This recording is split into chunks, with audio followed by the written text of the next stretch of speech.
நல்லா புரிஞ்சுக்கோங்க, இங்கே சக்ஸஸ்ங்கிறது ஒரே நாளில் நடக்கிற விஷயமோ ஒரே நாளில் கிடைக்கிற விஷயமோ கிடையாது.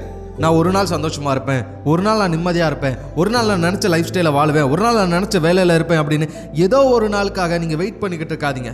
ஏன்னா சக்ஸஸ்ங்கிறது அந்த ஒரு நாள் இல்லை. Success is a process of making progress every டே.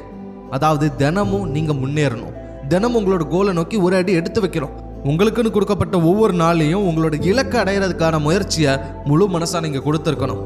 என்னைக்காவது ஒரு நாள் நடக்கும் அப்படின்னு வரப்போகிற என்னைக்காவது ஒரு நாளை பற்றி நீங்கள் யோசிச்சுக்கிட்டு இருந்தீங்க அப்படின்னா இன்றைய நாள் நீங்கள் எந்த முயற்சியும் பண்ண மாட்டீங்க, உங்களோட கோலை நோக்கி நீங்கள் நெருங்கவே மாட்டீங்க. ஆனால் the process of making progress, அதாவது தினமும் நான் ஒரு விஷயத்த பண்ண போகிறேன், அது ஒவ்வொரு நாள் நான் பண்ணும்போதே நான் ஜெயிக்கிறேன், அதனால என்னோட இலக்கை நோக்கி நான் போகிறேன் அப்படின்னு நீங்கள் நினைக்கிறீங்க அப்படின்னா that's make the difference. So இன்னைக்கு நீங்கள் எடுத்து வைக்கிற ஒவ்வொரு அடியும் உங்களோட வெற்றி. இன்னைக்கு நீங்கள் ஆசைப்பட்ட மாதிரி ஒரு விஷயத்த செஞ்சுட்டீங்க, இன்னைக்கு முடிவு பண்ண அந்த விஷயத்த சாதிச்சு காட்டுட்டீங்க அப்படின்னாலே அதுதான் வெற்றி.